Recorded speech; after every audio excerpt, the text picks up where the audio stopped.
ಒಂದು ಡೈಲಾಗ್ ಕೇಳ್ಬೋದಾ? ನಾನು ಡೈಲಾಗ್ ಯಾವತ್ತು ಹೇಳಿಲ್ಲ ರೀ. ಡಿ ಬಾಸ್ ಬರ್ತಾರೆ ಬಿಡು, ಇನ್ನೊಂದು 2 ತಿಂಗಳಲ್ಲಿ ಆಚೆ ಬರ್ತಾರಂತೆ.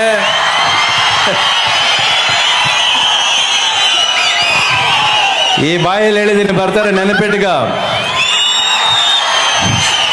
ನಿಮಗೆಲ್ಲ ಡಿ ಬಾಸು, ಆ ಡಿ ಬಾಸ್ ನನಗೆ ಮಗ, ನೆನಪಿಟ್ಕೊಳ್ಳಿ. ಬರ್ತಾನೆ ಹೊರಗೆ, ಎಲ್ಲ ಬರ್ತಾರೆ. ಒಂದು ಕೆಟ್ಟ ಗಳಿಗೆ ಮನುಷ್ಯನ ಕುಗ್ಸುತ್ತೆ.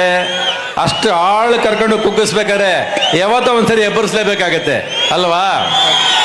ಸೊ ಅದಕ್ಕೆ ಕಾಯನ ಎಲ್ಲರೂ. ಬಟ್ ಎಲ್ಲರೂ ಒಂದೇ ಪ್ರೀತಿಯಿಂದ, ಒಂದೇ ಮನಸ್ಸಿಂದ ಇಲ್ಲಿ ಪೂಜೆ ಮಾಡಿ ಬರ್ತಾರೆ. ವಾ, ಎಂತ ಮಾತಂದ್ರಿ ಸರ್, ಖುಷಿ ಆಗುತ್ತೆ ಕೇಳೋದಿಕ್ಕೇನೆ. ಸೊ ಡೈಲಾಗ್ ಹೇಳಿಲ್ಲ ಅಂತಂದ್ರಲ್ಲ, ಡಾನ್ಸ್ ಮಾಡ್ಬೇಕಂಗಾದ್ರೆ ಒಂದೇ 2 ಸ್ಟೆಪ್. ನೀನೇನಮ್ಮ, ನೀನೇನು ಬೇರೆ ಕೆಲಸ ಇಲ್ಲ? ಇಲ್ಲ ಸರ್, ನನಗೆ ಇದೆ ಸರ್ ಕೆಲಸ, ಅದಕ್ಕೆ ಸರ್ ಕರೆದಿರೋದು. ಯಾವ್ಯಾವತ್ತೇ ಹಾಡ್ ಜೊತೆ ಸರ್ 2 ಸ್ಟೆಪ್.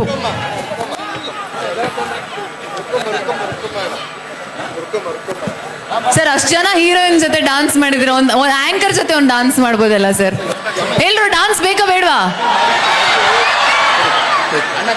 ಸರ್? ಬರೀ ಹೀರೋಯಿನ್ ಜೊತೆ ಡಾನ್ಸ್ ಮಾಡ್ತೀರಾ, ಆಂಕರ್ ಜೊತೆನೂ ಡಾನ್ಸ್ ಮಾಡ್ತೀರಾ? ಆಂಕರ್ ಜೊತೆನೂ ಡಾನ್ಸ್ ಮಾಡ್ತೀರಾ, ಬರೀ ಹೀರೋಯಿನ್ ಜೊತೆ ಡಾನ್ಸ್ ಮಾಡ್ತೀರಾ? ಕಮಾನ್, ಎಸ್ ಬನ್ನಿ ಬರ್ಲಿ, ಜೋರಾಗಿ ಚಪ್ಪಾಳೆ. ಡಾನ್ಸ್ ಬರ್ತಿದೆ